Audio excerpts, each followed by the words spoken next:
हम लोग भूगोल के तीसरे नंबर चैप्टर को पढ़ रहे थे जिसका नाम है निर्माण एवं विनिर्माण यानी कि निर्माण उद्योग। और इस चैप्टर से संबंधित पिछले वीडियो में हम आपको बहुत सारे महत्वपूर्ण प्रश्न का उत्तर बताए थे जो आपके बोर्ड परीक्षा के लिए बहुत ही ज़्यादा महत्वपूर्ण है। और इस चैप्टर में हम आपको सिर्फ वैसे क्वेश्चन ही बता रहे हैं जो आपके बोर्ड परीक्षा में पूछे जा सकते हैं। इसलिए हम पूरे विस्तार से इस चैप्टर को नहीं पढ़ा रहे हैं क्योंकि आपके पास समय कम है, हमारे पास भी समय कम है क्योंकि परीक्षा अब नज़दीक आ चुका है। इस वजह से हम आपको सिर्फ और सिर्फ वैसे क्वेश्चन बता रहे हैं जो कि आपके बोर्ड परीक्षा में हर हाल में पूछे जाएंगे। तो इसलिए आप सभी लोग इस पूरे वीडियो को ध्यान से देखिएगा और इस वीडियो में आपका यह चैप्टर समाप्त हो जाएगा क्योंकि बचे हुए जितने सारे भी महत्वपूर्ण क्वेश्चन हैं वह आज हम इस वीडियो में कंप्लीट कर देंगे। तो चलिए बिना समय गवाए हम शुरू करते हैं। लेकिन इसके पहले यदि आप लोग चैनल पर नए हैं तो चैनल को जरूर सब्सक्राइब कर लीजिएगा ताकि आगे के भी हर एक वीडियो का नोटिफिकेशन आपको मिल सके। और साथ ही साथ जो भी स्टूडेंट अभी तक वीडियो को लाइक नहीं किए हैं तो वीडियो को लाइक जरूर कर दीजिएगा। तो सबसे पहला नंबर क्वेश्चन है कि उपभोक्ता उद्योग से आप क्या समझते हैं। उपभोक्ता उद्योग नाम से ही आपको लग रहा है कि जिसका सीधा सीधा उपभोग किया जाए वैसे उद्योग को ही उपभोक्ता उद्योग कहते हैं। जैसे मान लिया जाए कि कोई ऐसा उद्योग है जिससे अगर कोई सामान बन करके बाहर निकल रहा है तो उपभोक्ता उसका सीधे सीधे उपभोग कर सकता है। जैसे मान लिया जाए कि चीनी उद्योग हो गया, तो अगर चीनी उद्योग से अगर प्रोडक्ट निकल रहा है यानी कि चीनी निकल रहा है तो उपभोक्ता उसका सीधे सीधे यूज कर सकता है। चाय उद्योग हो गया, अगर पंखा वाला उद्योग है तो पंखा उद्योग जैसे ही पंखा बनेगा उपभोक्ता उसका सीधा सीधा उपयोग कर सकता है। यानी कि जिस उद्योग का संबंध उपभोक्ता से सीधे सीधे होता है तथा वह उपयोगी वस्तु बनाता है उसे ही हम लोग उपभोक्ता उद्योग कहते हैं। ध्यान रखिएगा, इसका डिफिनेशन यही होगा कि जिस उद्योग का संबंध उपभोक्ता से होता है यानी फिर लिख सकते हैं कि उपभोक्ता से सीधे सीधे होता है तथा वह उपयोगी वस्तु बनाता है जिसे हम लोग उपभोक्ता उद्योग कहते हैं। जैसे पंखा का कार्य हो गया, सिलाई मशीन हो गया, चाय चीनी उद्योग इत्यादि। तो उम्मीद करते हैं कि यह वाला प्रश्न आप लोग समझ गए होंगे। अब एक प्रश्न हम आपको बताने जा रहे हैं, इससे ऑब्जेक्टिव क्वेश्चन में भी प्रश्न पूछेगा और सब्जेक्टिव क्वेश्चन में भी पूछेगा कि भोपाल गैस कांड की घटना क्या है। भोपाल गैस कांड की घटना बहुत ही ज्यादा महत्वपूर्ण क्वेश्चन है और लगभग प्रत्येक वर्ष इससे ऑब्जेक्टिव क्वेश्चन भी पूछे जाते हैं और सब्जेक्टिव क्वेश्चन भी पूछे जाते हैं। तो इस क्वेश्चन को थोड़ा आप लोग ध्यान से समझिएगा।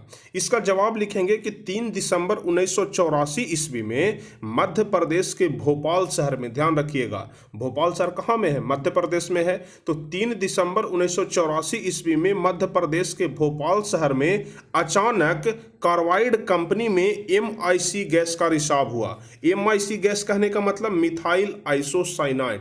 बार बार ऑब्जेक्टिव क्वेश्चन में पूछ देता है कि भोपाल गैस कांड में किस गैस का रिसाव हुआ था, तो मिथाइल आइसोसाइनाइड आप लोग ध्यान रखिएगा। तो डेट भी आप लोग ध्यान रखिएगा कि 3 दिसंबर 1984 ईस्वी को मध्य प्रदेश के भोपाल शहर में अचानक कार्बाइड कंपनी में मिथाइल आइसोसाइनाइड गैस का रिसाव हुआ जिससे हजारों हजार की संख्या में लोगों की मौत हो गई। क्योंकि मिथाइल आइसोसाइनाइड गैस बहुत ही जहरीला गैस होता है और बस पाइप फट गया था और उससे रिसाव होने लगा था और उस गैस के कारण हजारों हजार की संख्या में लोगों की मौत हो गई जिसे ही भोपाल गैस कांड के नाम से जाना जाता है। इसका परिणाम कई वर्षों तक देखने के लिए मिला। जो भी बच्चा वहां जन्म लेता वह अपाहिज का शिकार रहता तथा आंखों के रोग से ग्रसित होता था। जिस प्रकार से जब जापान पर परमाणु बम गिराया गया था तो वहां बहुत वर्षों तक अभी तक वहां पर उसका नतीजा देखा जाता है कि वहां पर जितने सारे भी बच्चे पैदा होते हैं वह अपाहिज होते हैं, विकलांग होते हैं, यानी कि उनके शरीर में कोई ना कोई दोष होता है।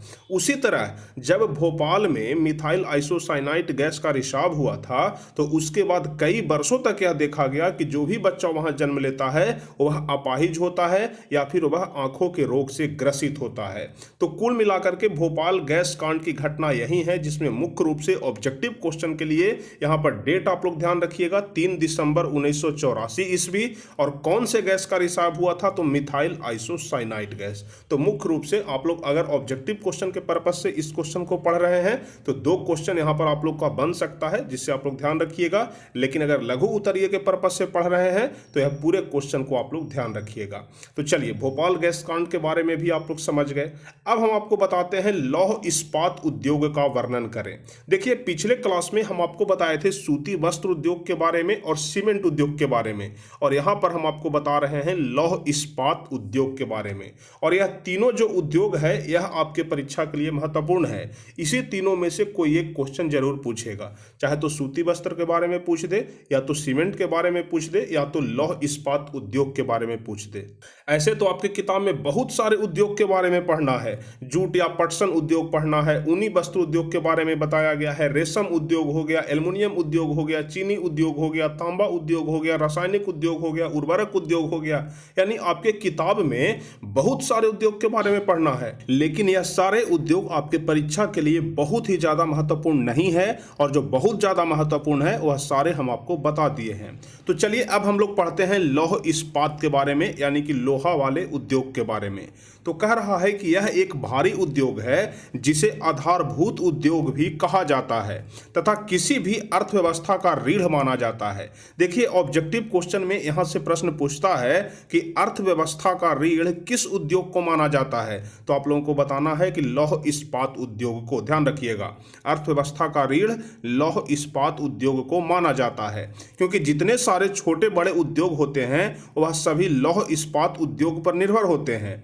इसे औद्योगिक विकास का केंद्र बिंदु माना जाता है, और लौह इस्पात का उद्योग विभिन्न क्षेत्रों में उपयोग किया जाता है।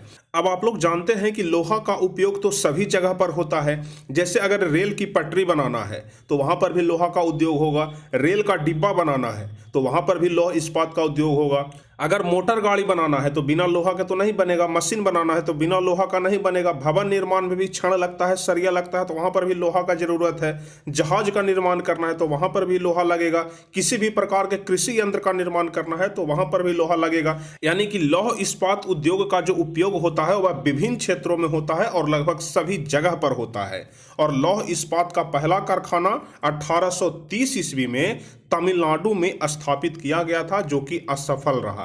अभी तक जितने सारे भी कारखाना के बारे में, उद्योग के बारे में हम आपको बताए हैं, तो सबसे पहला उद्योग असफल ही रहा था। सूती वस्त्र में भी हम आपको बताए कि सबसे पहला उद्योग असफल रहा, सीमेंट उद्योग में भी बताए कि पहला उद्योग असफल रहा, और लौह इस्पात उद्योग में भी पहला उद्योग असफल रहा, जो कि 1830 ईस्वी में तमिलनाडु में स्थापित किया गया था। जबकि आधुनिक भारत में पश्चिम बंगाल के कुल्टी क्षेत्र में 1874 ईस्वी में स्थापित किया गया था, जो कि सफल रहा। यानी कि 1830 ईस्वी में जो उद्योग स्थापित हुआ तमिलनाडु में वह असफल रहा, लेकिन बंगाल के क्षेत्र में 1874 ईस्वी में जो उद्योग लगा वह सफल उद्योग रहा। जबकि सर्वाधिक विस्तार जमशेद जी टाटा के द्वारा 1907 ईस्वी में झारखंड के स्वर्ण रेखा नदी के तट पर लौह इस्पात कारखाना स्थापित किया गया था। इसके अलावा कर्नाटक में भी आपको लौह इस्पात का कारखाना मिल जाएगा, छत्तीसगढ़ में भी है, उड़ीसा में भी है, दुर्गापुर के क्षेत्र में भी इस्पात कारखाना स्थापित किया गया था। यहां पर आप लोग ध्यान रखिएगा, यहां से एक ऑब्जेक्टिव क्वेश्चन बार बार पूछा जाता है कि जमशेद जी टाटा के द्वारा टाटा एंड स्टील कंपनी की स्थापना कब की गई, तो ध्यान रखिएगा 1907 ईस्वी में। कहां में, तो झारखंड के स्वर्ण रेखा नदी के तट पर। तो उम्मीद करते हैं कि लौह इस्पात उद्योग के बारे में आप लोग भली भांति समझ गए होंगे कि लौह इस्पात उद्योग क्या है। इसका सबसे पहला कारखाना 1830 ईस्वी में हुआ, जो कि असफल रह गया। उसके बाद 1874 ईस्वी में दूसरा कारखाना लगा, जो कि सफल कारखाना हुआ, लेकिन सबसे ज्यादा सफल 1907 ईस्वी में जमशेद जी टाटा के द्वारा स्थापित झारखंड के स्वर्ण रेखा नदी पर Tata and iron steel company को मिला, जो कि एक सफल कारखाना रहा। और कहां पर लौह इस्पात का कारखाना है, तो कर्नाटक में, छत्तीसगढ़ में, उड़ीसा में, दुर्गापुर में, यानी कि इन सभी जगह पर लौह इस्पात का कारखाना बहुत बड़े पैमाने पर लगाया गया है। तो उम्मीद करते हैं कि लौह इस्पात के बारे में आप लोग समझ गए होंगे। अब चलिए हम आपको बताते हैं कि उदारीकरण, निजीकरण, वैश्वीकरण क्या है और वैश्वीकरण से भारत पर क्या प्रभाव पड़ा। उदारीकरण, निजीकरण और वैश्वीकरण, यह तीनों के बारे में लगभग प्रत्येक वर्ष पूछता है और इस वर्ष भी जरूर पूछेगा, इसलिए आप लोग इस क्वेश्चन को भी ध्यान से समझिएगा। कह रहा है कि 1991 ईस्वी में भारत के द्वारा 3 नीतियों को अपनाया गया। 1991 ईस्वी में, ध्यान रखिएगा, 1991 ईस्वी में भारत के द्वारा 3 नीति को अपनाया गया, जिसमें सबसे पहला था उदारीकरण, दूसरा था निजीकरण और उसके बाद लास्ट में तीसरा था वैश्वीकरण। तो यह तीनों के बारे में अभी हम आपको पढ़ाएंगे, आप लोग ध्यान से समझिएगा। तो सबसे पहले हम आपको बताते हैं कि उदारीकरण क्या है, ध्यान रखिएगा।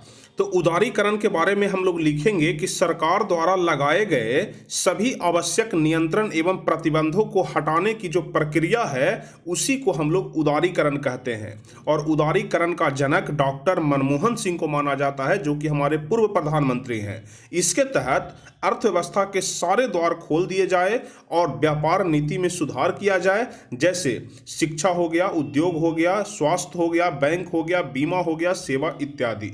यानी कि उदारीकरण के द्वारा यह बोला गया कि हमारे देश में जितने सारे भी नियंत्रण और प्रतिबंध हैं उन सारे नियंत्रण और प्रतिबंध को हटा दिया जाए, जो कि जरूरी नहीं है। अनावश्यक नियंत्रण और प्रतिबंध को हटाने की बात कही गई, न कि जो आवश्यक है उसे हटाने की बात। यानी कि जो भी अनावश्यक नियंत्रण है, जो भी अनावश्यक प्रतिबंध है, उसे हटा दिया जाए। और उदारीकरण का जनक किन्हें कहा जाता है? तो डॉक्टर मनमोहन सिंह को कहा जाता है, आप लोग ध्यान रखिएगा।